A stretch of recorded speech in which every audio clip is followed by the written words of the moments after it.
Alright guys, buckle in. It is now time for a Q&A. Now, I've never ever done this before, and I thought I really need to answer some questions, some burning questions, some saucy questions that people have about care cleaning and about myself. So I've written down a bunch that caught my eye and I'm going to try my best to answer them. Now, a little bit of background. I started my cleaning company 2 years ago when I was 19. I'll give you a bit of a backstory. It was pretty much like in the peak of COVID or just after the peak of COVID, and my partner and I went to Fiji. We ended up getting stuck there for a month, which was insane because we ended up getting COVID. Very silly to travel while that was going on, I know. I didn't watch the news, didn't realize how bad it was. And when I came back, I was fired from my part-time cleaning job because my boss didn't know when I was coming back, which I respect that. That was completely fair enough. And I was at uni. I was living out of home. So I thought I really need to make money and I can't be bothered to go and find another job and learn a new skill when I already have the skill of cleaning.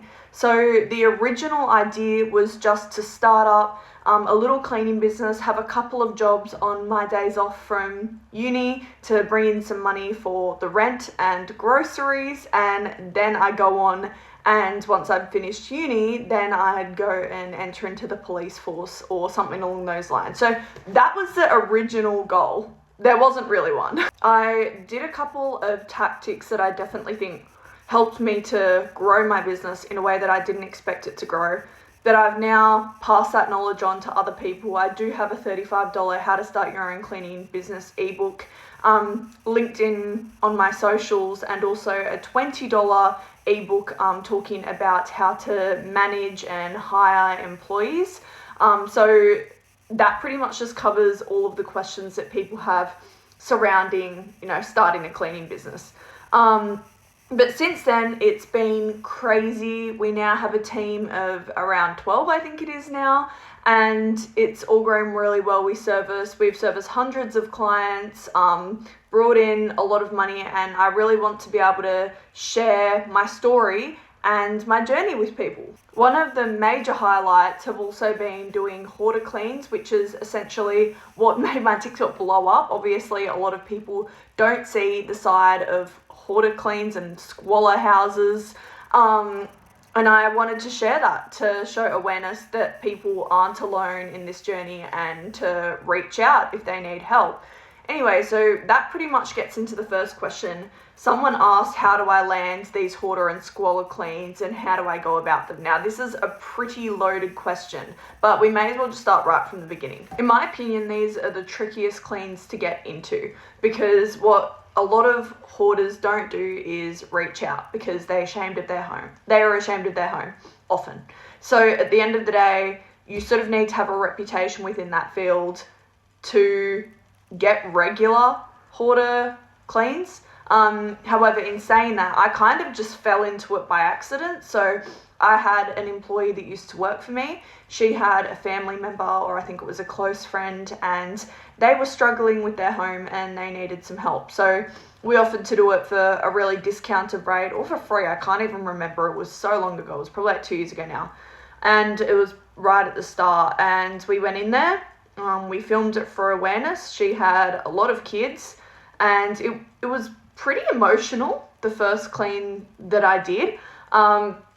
And I learnt a lot within that time, of course, as you do when you're doing something for the first time. I learnt to have a lot of compassion for the client and to work at their pace, but also it's that balance because you want to try and get the job done. Anyway, I'm going off on a huge tangent, but from there, the next hoarder cleaning job I got was a family member of theirs because often it is generational. And then people saw me posting about it on TikTok, and it's family members that are reaching out on behalf of, their brother or sister or mum. And so the word sort of spread on social media that this is what I was doing, and that's how I've gotten a couple more since then. We've done a couple of deceased estates. We've done a few clean subcontracting out to families as well. So yeah, it's just been a pretty lucky journey, to be honest. So my advice would be, if you're wanting to get into this type of field, is really putting yourself out there on social media. People really underestimate the power of social media and how many people it reaches. And if you can offer, a free hoarder clean, if that's something that you're passionate about, and film it for awareness, put out that you don't judge, if that's genuinely true, and then you'll naturally attract people that way. Also putting yourself out to companies who regularly deal with these types of houses, like potentially real estate or docs, however they do want to work with reputable people, but that's sort of how you get your foot in the door. So that kind of leads on to the next question. Someone asks, what were my worst client stories or story? Now, I've definitely got some. I would say we've been really lucky with the clientele that we have encountered, because we have that mutual respect, and I always let them know, if you're unhappy with something, then just come to me and we can sort it out. But in saying that, one does come to mind, and this was when I was quite early on in business. I've learned a lot since then, but it was pretty disheartening. So essentially we did a free hoarder/squalor clean, and quite often clients can get really overwhelmed when you're going into their home, when it's been like that for 20 or 30 years, and so we did a couple of half days with this client because that's all that they wanted to do, and they weren't really ready for any more. So I said, look, we will come back whenever you're ready, just send me through a message and we can set up a date. And essentially what happened is that client never ended up messaging back, which is completely fine. People have their own boundaries, and often that often happens with hoarder cleans. People just can't take it, and it's way too confronting, and they don't want to do it anymore, and we respect that. We don't push people. And what ended up happening was one of their family members went to social media and pretty much put out that we had abandoned her and only done half a job, which again was very disheartening, because we put a lot of effort into her and we were more than happy to come back, and we had communicated that, and the family member did know that too. But often people just do want a little publicity stunt, and they do want that 30 seconds of fame. So I think I've just learned to not take things to heart, trust my conscience and my gut, and yeah, that's essentially the story. It was a couple of years ago there now, so no bad blood, but it was pretty upsetting at the time. Next question, how much money do I make? Now, this isn't something that I'm really open to discussing throughout social media. I am a pretty honest and upfront person. However, due to a number of personal but also professional reasons, I just don't think that there's any value in discussing exact figures and things like that. I may go into, different pricing strategies and stuff in the future.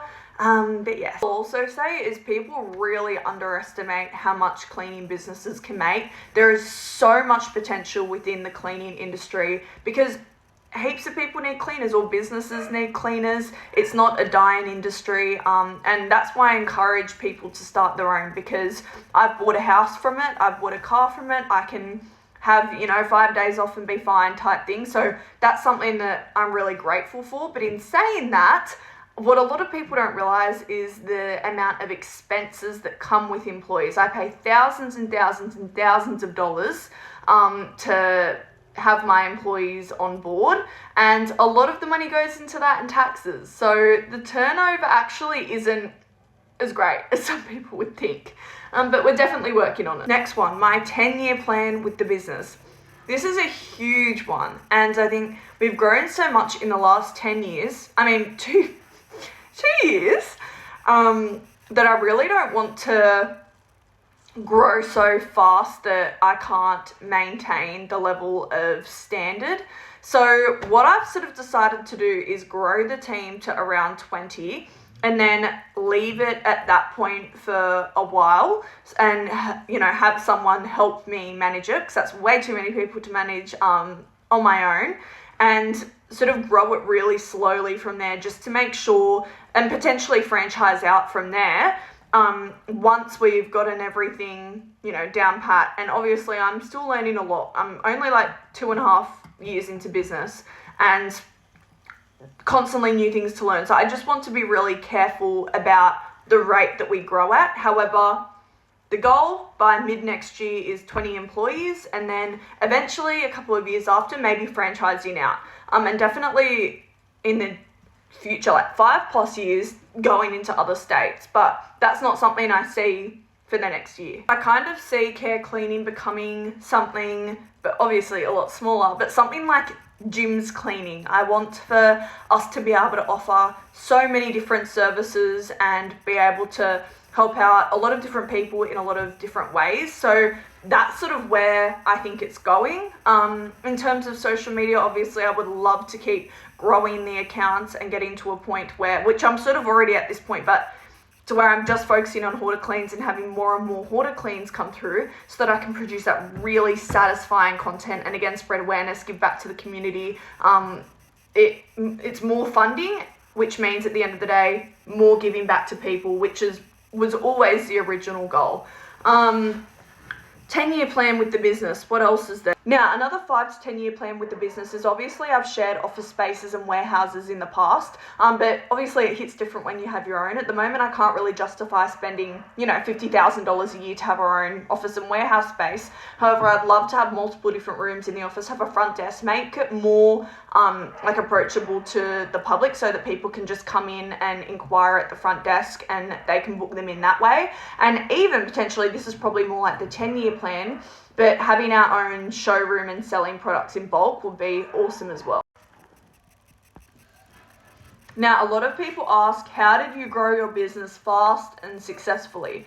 Now, part of it was luck, part of it was strategy. My $35 How to Start Your Own Cleaning Business does cover a lot of that, but I'll give you a couple of tips now. Number 1, this sounds super simple, and it is, but don't give up. Literally, the majority of people, they try something for a couple of weeks, they find it hard, they don't see results, and they think, I'm just going to go and try something else. You have to stick at it, and you have to stick it out. So for social media on TikTok, my initial goal wasn't growth. I was more just doing it to actually see my own growth within the business without having the audience. That came naturally. But in saying that, people really loved, I think, getting to know me and the goals that I had for the business, and obviously the hoarder cleans and things like that. But posting consistently every second day helped insanely. Another huge one is build connections. Go to functions, get your name out to people. You never know the type of collaboration you can have with someone. I've surprised myself with, so many different things I didn't expect for some people to even talk to me, but they do, and they're interested, and I'm interested in their life as well. So it's literally just about collaborating with people too and getting your name out there. At the end of the day, I'm a pretty logical and often negative thinker, but I think that's really helped me to grow my business and see the ways that I'm failing and make it better. So I think you need to remember that it's constantly a learning curve and you're always going to learn new things. But if you're constantly looking to improve yourself and your business, then you are always going to excel in life, and I will stand by that. Okay guys, I've completely run out of time, but please let me know if you'd like a part 2 and subscribe to my YouTube channel if you like this content. Thanks guys.